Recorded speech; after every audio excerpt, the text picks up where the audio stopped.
வணக்கம். நாம இன்னைக்கு ரொம்ப ஒரு ஆழமான விஷயத்தை பத்தி பேசப் போறோம். நீங்க எங்க கிட்ட பகிர்ந்துகிட்ட அந்த யானை எலி கதை தான் அது. ஆமா. நீங்க கேட்ட ஒரு கேள்வி ரொம்ப நல்லா இருந்துச்சு. எல்லாமே வலிசு பிரம்மாண்டம்னு போயிட்டு இருக்கிற இந்த உலகத்துல ஒரு சின்ன எலி ஒரு பெரிய யானைக்கு உதவுற இந்த கதை சின்னதா இருக்கிறதோட உண்மையான சக்தியை பத்தி நமக்கு என்ன சொல்லிக் கொடுக்குது? இது ஒரு அருமையான கேள்வி. வாங்க இத பத்தி கொஞ்சம் ஆழமா அலசுவோம். நிச்சயமா. இது மேலோட்டமா பார்க்க ஒரு குழந்தைகளுக்கான நீதி கதை மாதிரி தெரியலாம். ஆமா, அதுதான் எனக்கும் முதல்ல தோணுச்சு. ஆனா இந்த மாதிரி கதைகள் தான் பல நூற்றாண்டுகளா நம்ம கலாச்சாரத்துல ஆழமா வேரூன்றி இருக்கு. இதுக்கு ஒரு காரணம் இருக்கு. என்ன காரணம்? இதோட எளிமைக்கு பின்னாடி ரொம்ப சிக்கலான மனித உணர்வுகளும் சமூக கட்டமைப்புகளும் ஒழிஞ்சிட்டு இருக்கு. நாம இன்னைக்கு அந்த அடுக்குகளை ஒவ்வொன்னா பிரிச்சு பார்க்க போறோம். சூப்பர். ஏன் ஒரு பெரிய உருவமோ ஒரு சின்ன உருவமோ நண்பர்களா இருக்கிறது நமக்கு எவ்வளவு பிடிக்குது? அதுக்கு பின்னாடி இருக்கிற உளவியல் என்ன? அத ஆராய்வோம். சரி, அப்போ கதையோட ஆரம்பத்துக்கே போவோம். ஒரு பெரிய யானை, ஒரு சின்ன எலி, ரெண்டும் நண்பர்கள். இங்கேயே கதை நம்மள ஒரு நிமிஷம் யோசிக்க வைக்குது. இது ஒரு இயல்பான நட்பா? நிஜ காட்டுல இப்படி நடக்குமான்னு கேட்டா வாய்ப்பே இல்ல. அப்போ கதை சொல்லி ஏன் இப்படி ஒரு நம்ப முடியாத நட்பை உருவாக்குறார்? இதுக்குள்ள வேற ஏதாச்சும் அர்த்தம் இருக்கா? இது ஒரு அருமையான கேள்வி. சமூகவியல்ல இது asymmetric relationships-னு சொல்லுவாங்க. asymmetric relationships? ஆமா. அதாவது சமநிலையற்ற உறவுகள். அதிகாரம், பலம், அளவு இதிலெல்லாம் பெரிய வித்தியாசம் இருக்கிற இரண்டு பேர் எப்படி ஒன்னா பயணிக்கிறாங்கன்றது தான் இதோட மையம். ஓ, புரியுது. இந்த கதை அந்த சமநிலையற்ற உறவை முதல் வரியிலேயே நமக்கு காட்டுது. இது நம்மளோட ப்ரீகன்சீவ்டு நோஷன்ஸ், அதாவது முன்முடிவுகளை முடைக்குது. என்ன மாதிரி முன்முடிவுகள்? பலமானவங்க பலமானவங்களோட தான் பழகுவாங்க, ஏழைகள் ஏழைகளோட தான் இருப்பாங்க அன்னும் ஒரு பொதுவான எண்ணம் இருக்குல்ல. ஆமா, இருக்கு. அதை இது கேள்விக்குள்ள ஆக்குது. அதனாலதான் நாம உடனே இந்த கதைக்குள்ள ஈர்க்கப்படுறோம். ஓகே, அப்போ இந்த நட்பு வெறும் நட்பு இல்ல, அது ஒரு சமூக குறியீடு. சரி, இப்போ கதையோட முக்கியமான திருப்பு முனைக்கு வருவோம். அவ்வளவு பெரிய பலமான யானை ஒரு சின்ன ஆற்றை பார்த்து பயப்படுது. இதை கேட்கும் போதே கொஞ்சம் ஆச்சரியமா இருக்குல்ல?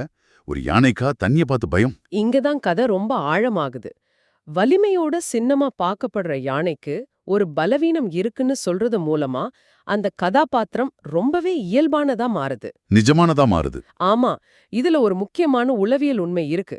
பெரும்பாலும் வெளியில ரொம்ப வலிமையா அதிகாரமா தெரியறவங்களுக்குள்ள ஒரு ஆழமான பயமோ தன்னம்பிக்கை குறைவோ இருக்கலாம். சில சமயம் அவங்களோட அந்த பெரிய உருவமே அவங்களோட பலவீனத்தை மறைக்கிற ஒரு திரையா கூட இருக்கலாம்.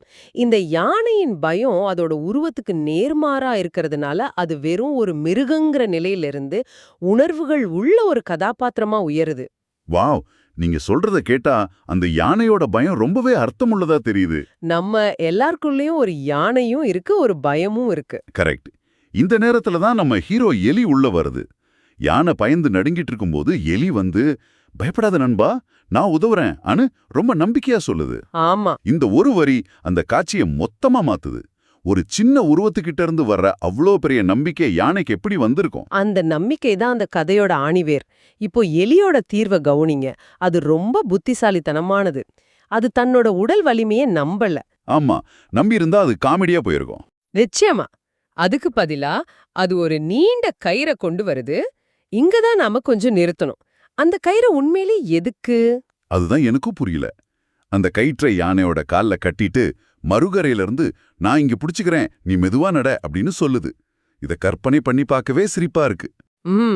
ஒரு சின்ன எலி ஒரு மலையளவு இருக்கிற யானைய கயிறு பிடிச்சு இழுக்க முடியுமா? இது ஒரு சுத்த அபத்தம் மாதிரி தெரியலையா? அபத்தமா தெரியறது தான் அதோட புத்திசாலித்தனம். அப்படியா? அந்த கயிற்றை எலியால இழுக்க முடியாதுன்னு யானைக்கும் தெரியும், எலிக்கும் தெரியும், நமக்கும் தெரியும். அப்போ அந்த கயிறு ஒரு இயற்பியல் கருவி இல்ல. அப்போ அது என்ன? அது ஒரு உளவியல் கருவி. நவீன மேலாண்மையில இத சைக்கலாஜிக்கல் சேஃப்டின்னு சொல்லுவாங்க. Psychological safety. ஓ, அப்போ அந்த எலி ஒரு இன்ஜினியர் மாதிரி வேலை செய்யல, ஒரு சைக்காலஜிஸ்ட் மாதிரி வேலை செஞ்சிருக்கு, அப்படிதானே? மிகச்சரியா சொன்னீங்க.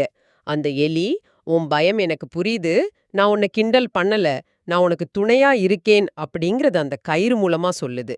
வாவ். அந்த கயிறு யானையோட உடலை இழுக்கல, ஆனா அதோட மனசை இழுக்குது.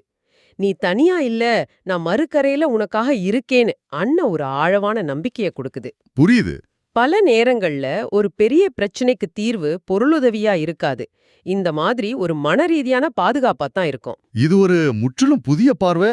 அப்போ அந்த மன தைரியம் கிடைச்சதும் யானை மெதுவா ஆற்ற கடந்துருது. அதோட பயம் போயிடுச்சு. ஆமா, கரை சேர்ந்ததும் அது சொல்ற வார்த்தைகள் ரொம்ப முக்கியமானது.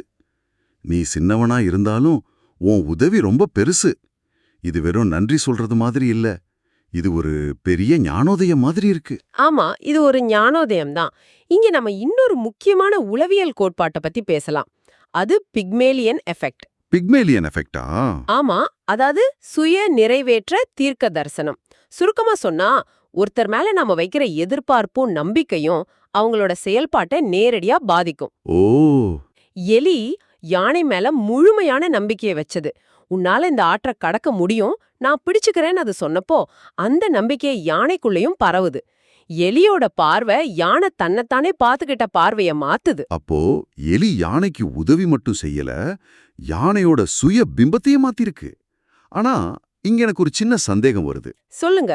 வேதத்துல பார்த்தா எலி யானைய ஏமாத்துற மாதிரி இல்லையா? தன்னால செய்ய முடியாத ஒரு உதவிய, அதாவது கயிறு பிடிச்சு இழுக்கிறதா பொய் சொல்லி யானைய நடக்க வைக்குது. ஒரு நல்ல நோக்கத்துக்காக சொல்ற பொய் சரிதானா? இது ஒரு ஆழமான தார்மீக கேள்வி. இத ஏமாற்றுதல்னு சொல்றத விட ஒரு உந்து சக்திய உருவாக்குதல்னு சொல்லலாம். உந்து சக்தியா? ஒரு குழந்தைக்கு சைக்கிள் ஓட்ட கத்துக் கொடுக்கும்போது அப்பா பின்னாடி கேரியரை பிடிச்சுக்கிட்டே வருவார் இல்லையா? ஆமா. கொஞ்ச தூரம் போனதும் கைய எடுத்துடுவார். ஆனா குழந்தை அவரை பிடிச்சுக்கிட்டு இருக்காருன்னு நம்பிக்கையில ஓட்டிட்டு போகும். அது ஏமாத்துறது இல்ல, அது தன்னம்பிக்கையை ஊட்டுற ஒரு முறை. கரெக்ட். எலி செய்தது அதையேதான். யானையோட கவனத்தை அதோட பயத்திலிருந்து எலியின் நம்பிக்கை மீது திருப்புது. அந்த நம்பிக்கையில தான் யானை காற்ற கடக்குது, கயிற்றும் பழத்துல இல்ல. அருமையான உதாரணம். இப்போ தெளிவா புரியுது. சரி, இந்த ஆழமான அலசல்ல இருந்து நீங்க, அதாவது நம்ம நேயர் என்ன எடுத்துக்கலாம்? வாழ்க்கையில ஒரு பெரிய ஆற்றை கடக்க வேண்டிய சூழல் வரும்போது நாம நம்மள ஒரு சின்ன எலி மாதிரி பலம் இல்லாதவங்களா உணரலாம். இவ்வளவு பெரிய பிரச்சனைக்கு முன்னாடி என்னால என்ன செஞ்சிட முடியும் அப்படின்ற எண்ணம் வரலாம். நிச்சயமா வரும். ஆனா அப்போ இந்த கதையை நினைச்சு பாருங்க. உங்ககிட்ட உடல் பலமோ பணபலமோ இல்லாம இருக்கலாம், ஆனா உங்ககிட்ட ஒரு வித்தியாசமான பார்வை இருக்கலாம், ஒரு புதிய யோசனை இருக்கலாம். ஆமா, அல்லது எல்லாவற்றையும் விட முக்கியமா கஷ்டப்படுறவங்களுக்கு கொடுக்க ஒரு நம்பிக்கையான வார்த்தை இருக்கலாம். பிரச்சனைக்கான தீர்வு பல நேரங்கள்ல பலத்துல இல்ல, பார்வையில தான் இருக்கு. நீங்க கொடுக்கிற அந்த சின்ன உளவியல் பாதுகாப்பு, அந்த நம்பிக்கை ஒருத்தருக்கு யானை பலத்தை கொடுக்கலாம். நான் இருக்கேன், பாத்துக்கலாம் அப்படின்ற ஒரு வார்த்தைக்கே அவ்வளவு சக்தி இருக்கு. சரியா சொன்னீங்க. அப்போ உதவின்ற வார்த்தையோட அர்த்தத்தையே நாம மறுபரிசீலனை செய்யணும். உதவின்றது பணம் கொடுக்கறது இல்ல உடலால உழைக்கிறது மட்டும் இல்ல. அது மட்டும் இல்ல, ஒருத்தரோட பயத்தை கேட்கறது, அவங்க மேல நம்பிக்கை வைக்கிறது, அவங்களுக்கு துணை நிக்கிறது கூட மிகப்பெரிய உதவிதான். மிகச்சரியா. மதிப்புனோது உருவத்துல இல்ல, எண்ணத்திலையும் செயலிலும் தான் இருக்கு. கண்டிப்பா. ஒருத்தரோட பங்களிப்ப அவங்களோட தோற்றத்தை வச்சோ அவங்க பதவிய வச்சோ நாம ஒருபோதும் எடை போடக்கூடாது. ஒரு சின்ன தீக்குச்சி ஒரு பெரிய காட்டைய பற்ற வைக்க முடியும். ஆமா. அது மாதிரி ஒரு சின்ன நல்ல எண்ணம் ஒரு மிகப்பெரிய மாற்றத்தை உருவாக்க முடியும். நாம பார்த்த மாதிரி எலியோட உதவி வெறும் புத்திசாலித்தனம் மட்டும் இல்ல, அதுல உண்மையான அக்கறையும் நல்ல எண்ணமும் இருந்துச்சு. அப்போ இந்த ஆழமான பார்வையோட இறுதியில இந்த எளிய கதை நமக்கு சில சக்தி வாய்ந்த பாடங்களை நினைவுபடுத்துது. சமநிலையற்ற நட்புகளின் அழகு, உடல் பலத்தை விட உளவியல் பாதுகாப்பும் நம்பிக்கையும் எவ்வளவு முக்கியம். ஆமா, மற்றும் உருவத்தை வைத்து ஒருவரின் தகுதிய ஒருபோதும் தீர்மானிக்க கூடாது மாதிரியான பாடங்களை எடுத்துட்டு போறோம். நாம விடை பெறறதுக்கு முன்னாடி நீங்க யோசிக்கிறதுக்காக ஒரு இறுதி எண்ணம். ஓ, சொல்லுங்க. நாம இதுவரைக்கும் எலியோட புத்திசாலித்தனம் உதவி பத்தி தான் அதிகமா பேசணும். ஆனா ஒரு நிமிஷம் யானையோட பக்கத்துல இருந்து யோசிச்சு பாருங்க. சரி. அவ்ளோ பெரிய பலமான காட்டுக்கே ராஜாவா இருக்கக்கூடிய ஒரு மிருகம் தன்னை விட பல மடங்கு சின்ன பலவீனமான ஒரு ஜனூரிடமிருந்து உதவியை ஏத்துக்க அதுக்கு எவ்ளோ ஒரு பணிவு தேவைப்பட்டிருக்கும். ஆமா, அது ஒரு நல்ல பாயிண்ட். எனக்கு யாரும் உதவி செய்ய தேவையில்லை, நானே பாத்துப்பேன் அப்படின்ற ஈகோவை விட்டுட்டு தன்னோட பலவீனத்தை ஒத்துக்கிட்டு ஒரு சின்ன எலியோட உதவி அது ஏத்துக்கிட்டது சாதாரண விஷயம் இல்ல. உண்மைதான். நாம மத்தவங்களுக்கு உளவியல் பாதுகாப்பு கொடுக்கறது எவ்வளோ முக்கியமோ அதே மாதிரி மத்தவங்க கொடுக்கற உதவிய அது எவ்வளோ சிறியதா இருந்தாலும் ஏத்துக்கிற மனப்பக்குவமும் நமக்கு எவ்வளோ முக்கியம். இத பத்தி நீங்க யோசிச்சு பார்க்கலாம்.